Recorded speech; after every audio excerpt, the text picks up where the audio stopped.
La Bio-Comté. Tout à fait. De Paulus Agathon. Merci Caroline. Et justement, pour la Bio-Comté, je vais demander votre permission Oui. pour inviter Stéphane Zabavi à me rejoindre sur cette magnifique chaise. Voilà, parce qu'il mérite d'être mis à l'honneur. Andrea s'en serait bien chargé. Voilà. Alors, je vais vous inviter à vous asseoir et juste à côté, je vais m'occuper de votre sécurité. D'accord. Alors, qu'est-ce qu'il faut savoir de notre invité? Eh bien, il faut savoir que c'est un Sagittaire. Et donc, je vais vous raconter l'histoire d'un Sagittaire, puisque c'est le signe zodiaque de notre invité. Alors, si on devait se référer à la chanson Signe Zo de Yodé et Siro, on dirait que notre invité est beaucoup agité. Mais heureusement, contrairement à ce que disent Yodé et Siro, Stéphane Zabavi n'est pas le plus agité dans les soirées, mais plutôt dans le sens positif. Donc on va dire dans l'environnement professionnel. Et c'est à juste titre puisque notre invité est un artiste pluridimensionnel qui est à la fois artiste, chanteur, acteur, auteur, compositeur, interprète et on peut même rajouter animateur radio. Très jeune, cette agitation dont il bénéficie lui impulse une attraction dès le lycée pour les arts, spécifiquement la musique. Cette musique pour laquelle l'envie de démystifier l'industrie musicale, sinon l'industrie de fabrication de la musique, va le pousser, va le fasciner. Et il est très vite freiné par ses parents qui lui disent « Petit, stop, c'est pas encore le moment, termine tes études et puis on va y revenir. » Enfant respectueux, notre invité va suivre le conseil de ses parents et décrocher un diplôme, un master en business administration à Ottawa au Canada, où il a poursuivi ses études. De retour au pays, notre invité va commencer à tisser de nouveaux liens, des liens d'amitié avec de la musique. On va dire qu'il tisse de nouveau des liens d'amitié avec la musique, puisque c'est ce qu'il avait laissé avant de poursuivre ses études. Et c'est peut-être ce qui lui aura permis de rencontrer le chemin d'une belle et radieuse artiste qui aura partagé une partie de sa vie.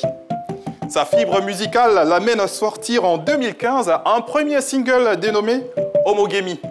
En 2016, pas d'œuvre musicale, mais une participation magnifique au télécrochet The Voice Afrique francophone, au cours duquel il séduit le jury en interprétant « Le bon Dieu est une femme de Corneille ». En 2017, il sort un nouveau single intitulé « Merci ». Pendant que nous y sommes, donnez-lui la parole pour qu'il chante. Belle coupure.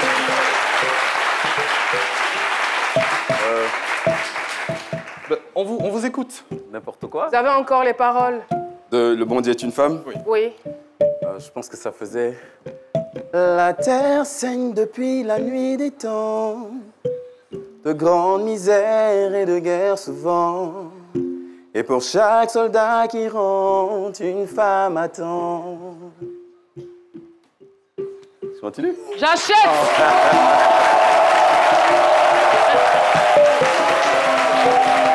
Et puisqu'il chante si bien, il sort en 2017 My Lady, voilà, qui est un hymne à l'amour, et en 2020 la chanson Je m'en fous, voilà, qui semble être un message à l'endroit des détracteurs. Cette passion pour la musique l'a également conduit au cinéma puisqu'il est repéré au cours d'un tournage de clip par le réalisateur Ange Bia, qui propose son profil à un autre réalisateur, à savoir Hyacinthe Oussou, avec lequel il est retenu pour le film Amissa en tant que second rôle masculin. Un film qui est par la suite nominé au festival du film panafricain de Cannes. S'enchaîneront ensuite plusieurs autres projets cinématographiques ainsi que de nombreuses distinctions. On peut évoquer l'interprète de Olivier Koné et Kadi Touré, un film sorti en 2016 qui a été le blockbuster de l'année et pour lequel il a obtenu en novembre dernier le prix de la meilleure interprétation lors du festival Bangui fait son cinéma.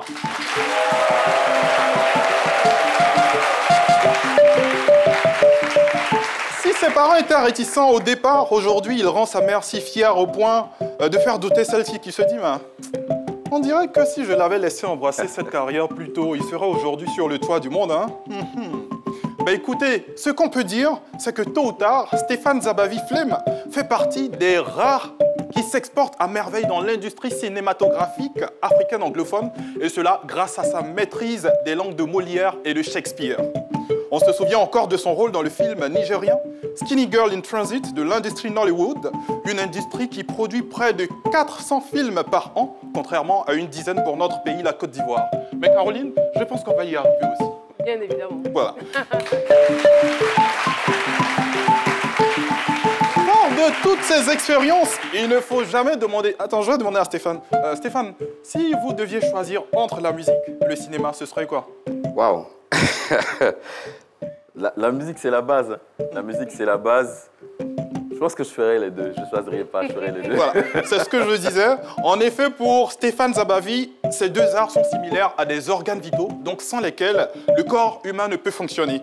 Pour terminer, si on devait résumer l'histoire de Stéphane Zabavi, ce serait de partager son credo. Croyez en vous, rêvez et donnez-vous les chances de concrétiser ce rêve.